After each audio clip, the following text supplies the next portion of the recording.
नमस्कार, जनवार्तामध्ये आपल्या सगळ्यांचं स्वागत। सर्वप्रथम पाहूया ठळक बातम्या।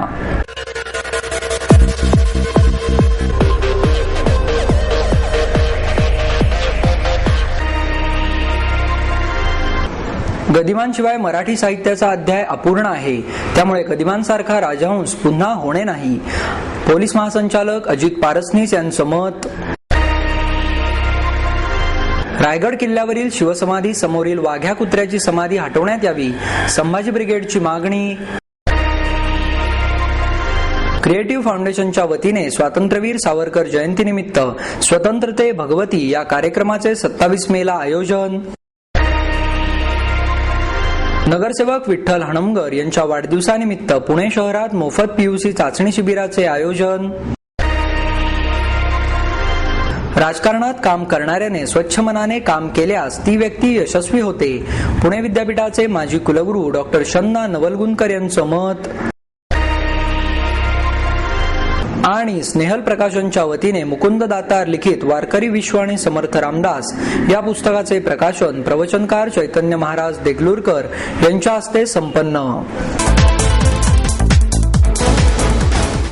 गदिमांशिवाय मराठी साहित्याचा अध्याय अपूर्ण आहे, त्यामुळे गदिमांसारखा राजहंस पुन्हा होणे नाही, असं मत पोलीस महासंचालक अजित पारसनीस यांनी व्यक्त केले। गदी माडगुळकरांचे ज्येष्ठ पुत्र श्रीधर माडगुळकर लिखित मंतरलेल्या आठवणी या लेखसंग्रहाचे आणि 8864 या कादंबरीच्या द्वितीय आवृत्तीच्या प्रकाशन प्रसंगी पारसनीस बोलत होते। कार्यक्रमाच्या अध्यक्षस्थानी आमदार उल्हास पवार होते। ज्येष्ठ पत्रकार किरण ठाकूर, घटनातज्ञ प्राध्यापक उल्हास बापट, ज्येष्ठ चित्रकार रवी मुकुल, प्रकाशक सुवा जोशी आदी मान्यवर यावेळी उपस्थित होते। यावेळी बोलताना पारसनीस म्हणाले, गदिमांच्या साहित्याची निर्मिती प्रखर सामाजिक जाणीवेतून झाली होती। आज पोलीस अत्याधुनिक संकल्पना म्हणून खुले कारागृह ही योजना राबवित आहेत, मात्र गदिमांनी आपल्या 2 आखे 12 हात मध्ये ही संकल्पना राबवली, म्हणजे त्यांना समाजाची किती जाण होती हे लक्षात येते, असेही त्यांनी यावेळी सांगितले। प्राध्यापक बापट म्हणाले, महाराष्ट्राच्या राजकारणात नेहमीच वरून दोऱ्या ओढण्याचे राजकारण करण्यात आले, कृष्णनीतीचा कधीच वापर करण्यात आला नाही, त्यामुळेच महाराष्ट्रावर नेतृत्व लादले गेले, ते निर्माण झाले नाही। 8864 या कादंबरीचे महाराष्ट्रातील वास्तव राजकारणाशी असलेले साम्य बापट यांनी आपल्या विश्लेषणामधून मांडले। रायगड किल्ल्यावरील शिवसमाधी समोरील वाघ्या कुत्र्याची समाधी हटवण्यात यावी, अशी मागणी संभाजी ब्रिगेडच्या वतीने करण्यात आली। मे 2004 पासून छत्रपती शिवाजी महाराजांचा पुतळा रायगडावरील राजदरबारातील मेघडंबरीमध्ये बसवावा यासाठी आंदोलन संभाजी ब्रिगेडने सुरू केले। 3 वेळा सरकारने शिवरायांचा पुतळा जप्त केला, कारण या पुतळ्याला पुरातत्व विभाग आणि जिल्हा परिषद यांची परवानगी नव्हती। या भूमिकेतून पाहता रायगड किल्ल्यांवर अशा अनेक गोष्टी अनैतिहासिक संदर्भाविना बसवल्या आहेत। शिवरायांच्या समाधी समोरील वाघ्या कुत्र्याची समाधी हटवण्यात यावी, अशी संभाजी ब्रिगेडची मागणी असल्याचे अध्यक्ष विकास पासलकर यांनी पत्रकार परिषदेत सांगितले। वाघ्या कुत्र्याची समाधी ही शिवरायांच्या महाराणींपैकी एकीची असावी असे मानण्यात येत आहे, त्याला तसे सबळ ऐतिहासिक पुरावे उपलब्ध आहेत। शिवरायांच्या महाराणीच्या समाधीवर अनैतिहासिक कुत्र्याची समाधी उभी करणे हा सुद्धा शिवरायांचा अपमान आहे। वाघ्या कुत्र्याच्या समाधीची उंची ही शिवरायांच्या समाधी एवढीच करणे हा दुष्ट हेतू आहे। शिवरायांच्या समाधीचा जीर्णोद्धार 1925 मध्ये पूर्ण झाला असताना 1936 मध्ये न. ची. केळकरांच्या नेतृत्वाखाली वाघ्या कुत्र्याची समाधी उभी करणे याचे कारण समजत नाही। वाघ्या कुत्र्याच्या समाधीवरील लिखित मजकुरावरून असे लक्षात येते की राम गणेश गडकरी लिखित राज संन्यास या काल्पनिक नाटकातून वाघ्या कुत्र्याचा जन्म झाला आहे, त्याला कुठलाही ऐतिहासिक संदर्भ नाही। संभाजी ब्रिगेडला शिवरायांच्या समाधी समोरील महाराणींच्या समाधीचा जीर्णोद्धार करायचा आहे, यासाठी वाघ्या कुत्र्याचा पुतळा आम्ही हटवणार आहोत। महाराष्ट्र शासनाने हा पुतळा 6 जून पूर्वी हटवावा, अशी मागणी प्रवीण गायकवाड यांनी केली आहे। आता आमची अत्यंत स्पष्ट भूमिका आहे की रायगडाचा पूर्ण जीर्णोद्धार झाला पाहिजे आणि त्याच्यावर सरकारने 1000 कोटी रुपये खर्च केले पाहिजे, आणि त्याचा पहिला टप्प्याची सुरुवात म्हणून आम्ही अशी भूमिका घेतलेली आहे की रायगडावर छत्रपती शिवाजी महाराजांची जी समाधी आहे त्या ठिकाणी त्याच्या समोर वाघ्या कुत्र्याचं एक स्मारक आहे।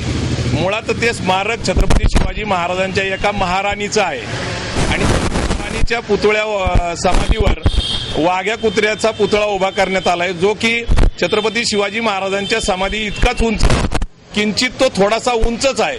छत्रपती शिवाजी महाराजांच्या समाधीपेक्षाही थोडासा वाघ्या कुत्र्याचा पुतळा उंच करणं याला काय विकृतीच म्हणावं लागेल, ही काही संस्कृतीचा भाग नाहीये. रस्त्यावरील मानसिकरित्या आजारी असलेल्या व्यक्तींबद्दल समाजाची मानसिकता बदलण्याची गरज आहे, असं मत बॅनियन संस्थेच्या प्रमुख वैष्णवी जयकुमार यांनी व्यक्त केले. रस्त्यावर फुटपाथवर विच्छिन्न अवस्थेत आढळणारी माणसे मानसिकरित्या आजारी असतात, पण समाज त्यांच्याकडे मानवतेच्या दृष्टीनेही पाहत नाही. त्यांना कशाचीच शुद्ध नसते. अशा लोकांसाठी समाज आणि शासन काहीच करत नाही. उलट त्यांना त्रास देण्यासाठी अनेक जण पुढे येतात. अशा स्क्रिझोफ्रेनियाग्रस्तांना आपुलकीची आणि उपचारांची गरज असते. यासाठी समाजाची मानसिकता बदलण्याची आवश्यकता आहे, असे मत चेन्नईत रस्त्यावरील मानसिक आजारी माणसांसाठी काम करणाऱ्या बॅनियन संस्थेच्या प्रमुख वैष्णवी जयकुमार यांनी व्यक्त केले. क्रिझोफ्रेनिया अवेअरनेस असोसिएशनच्या वतीने जागतिक क्रिझोफ्रेनिया दिनानिमित्त जनजागृती कार्यक्रमाचे आयोजन केले. यावेळी वैष्णवी यांची ज्येष्ठ सामाजिक कार्यकर्ते अनिल अवचट यांनी मुलाखत घेतली. ज्येष्ठ संघटक तज्ञ डॉक्टर अच्युत गोडबोले, असोसिएशनचे अध्यक्ष अमृत बक्षी, सचिव अनिल वर्तक आदी मान्यवर यावेळी उपस्थित होते. रस्त्यावर आढळणाऱ्या क्रिझोफ्रेनियाग्रस्त माणसांची अवस्था, त्यांना तेथून घेऊन जाऊन आपल्या संस्थेत स्वच्छ करणे, त्यांच्यावर उपचार करणे अशा व्यथा वैष्णवी यांनी आपल्या मुलाखतीतून उलगडल्या. रस्त्यावरील अशा माणसांना संस्थेत आणायचे, खराब अवस्थेत असलेल्या लोकांना आंघोळ घालून स्वच्छ करायचे, त्यांना उपचार द्यायचे असा आमचा नित्यक्रम सुरू झाला. पण अनेकांनी दिलेल्या साथीमुळे हे काम पुढे चांगलेच वाढले.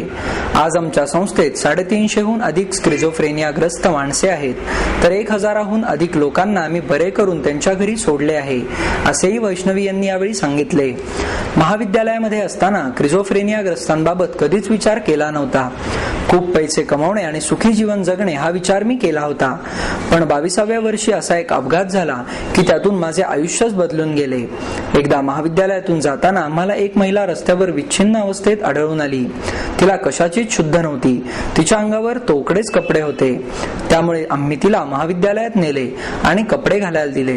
तिला एखाद्या उपचार केंद्रात दाखल करण्यासाठी आम्ही अनेक संस्थांशी संपर्क साधला, पण सर्व संस्थांनी त्या महिलेला दाखल करून घेण्यास नकार दिला. यातून या मानसिक आजाराने त्रस्त झालेल्या रुग्णांची फरफट काय असते हे समजले. त्यानंतर आम्ही अशा लोकांसाठी काम करण्यास सुरुवात केली, असेही जयकुमार यांनी यावेळी सांगितले.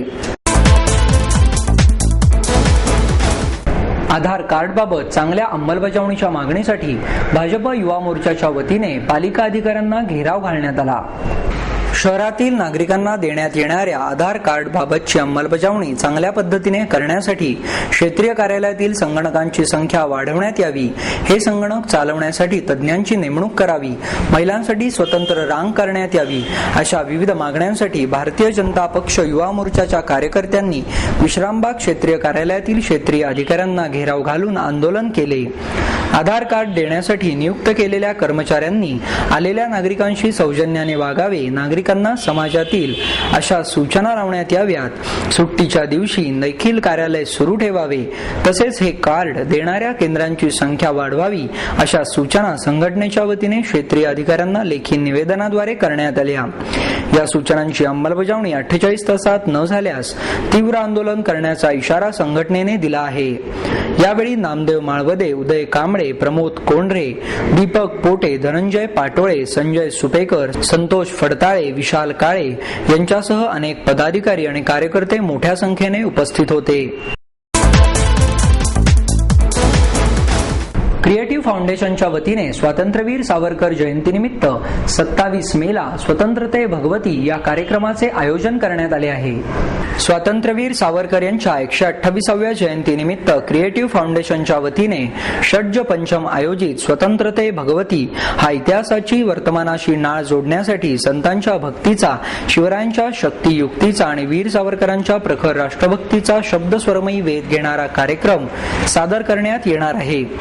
सावरकर जयंतीच्या पूर्वसंध्येला 27 मे शुक्रवार रोजी सायंकाळी 5 वाजता कोथरूडच्या यशवंतराव चव्हाण नाट्यगृहात होणारा हा कार्यक्रम सर्वांसाठी खुला असून यासाठीच्या मोफत प्रवेशिका संदीप खर्डेकर 9850999995 किंवा सतीश कोंढाळकर यांना 9011477778 या क्रमांकावर संपर्क साधून मिळवता येतील.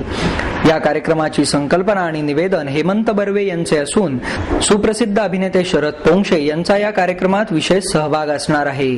भारतीय जनता पक्षाचे लोकसभेतील उपनेते गोपीनाथजी मुंडे हे या कार्यक्रमाचे अध्यक्षस्थान भूषवणार असून आमदार गिरीश बापट, आमदार चंद्रकांत मोकाटे, आमदार माधुरी मिसाळ, अनिल शिरोळे, मुक्ता टिळक, श्याम देशपांडे हे प्रमुख पाहुणे म्हणून उपस्थित राहणार आहेत.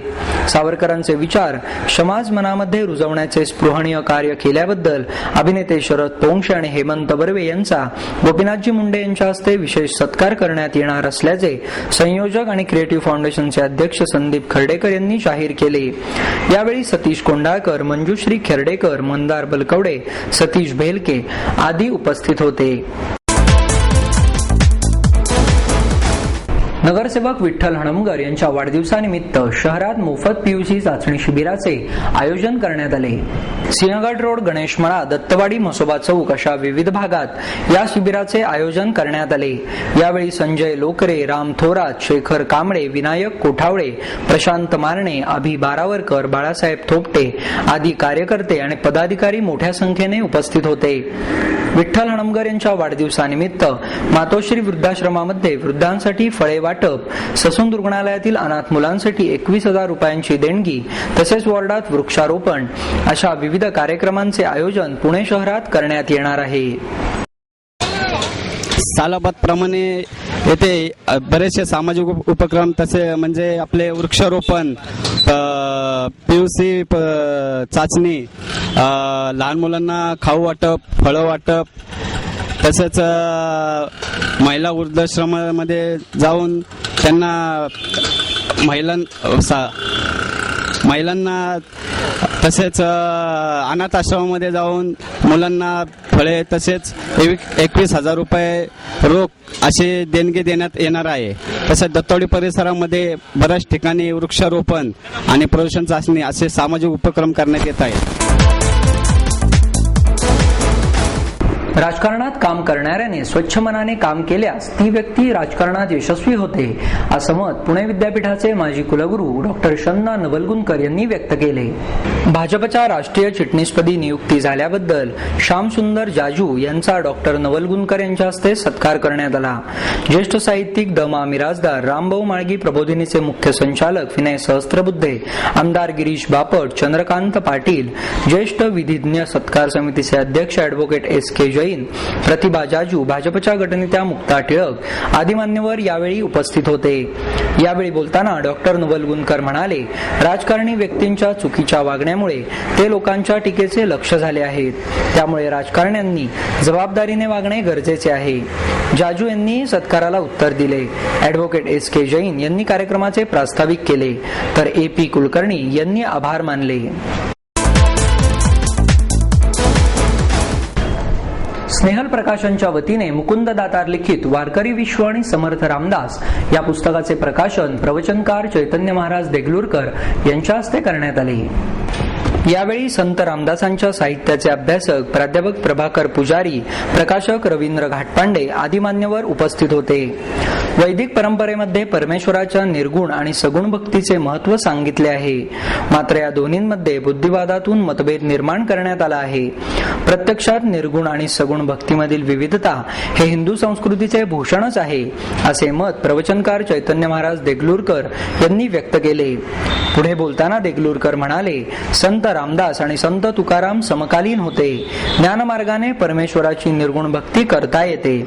आनंद मिळवण्यासाठी सगुण स्वरूपात परमेश्वराचे चिंतन करता येते. हेच त्यांनी आपल्या तत्वज्ञानातून दाखवून दिले. वैदिक परंपरेत सगुण आणि निर्गुण भक्तीला सारखेच महत्व आहे. मात्र बुद्धिवादातून यामध्ये मतभेद निर्माण झाले. भक्तीच्या प्रकारापेक्षा करणाऱ्याच्या भावनेला अधिक महत्व आहे. भक्तीमधील विविधता ही संस्कृतीचे भूषणच आहे. प्राध्यापक पुजारी म्हणाले, सर्व संत साहित्याचे मूळ वेदांमध्ये आहे. वेदकाळापासून आलेल्या विचारांची परंपरा आजही खंडित झालेली नाही.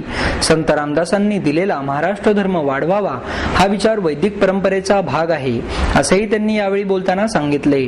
रवींद्र घाटपांडे यांनी कार्यक्रमाचे प्रास्ताविक केले, तर सुप्रिया आत्रे यांनी सूत्रसंचालन केले.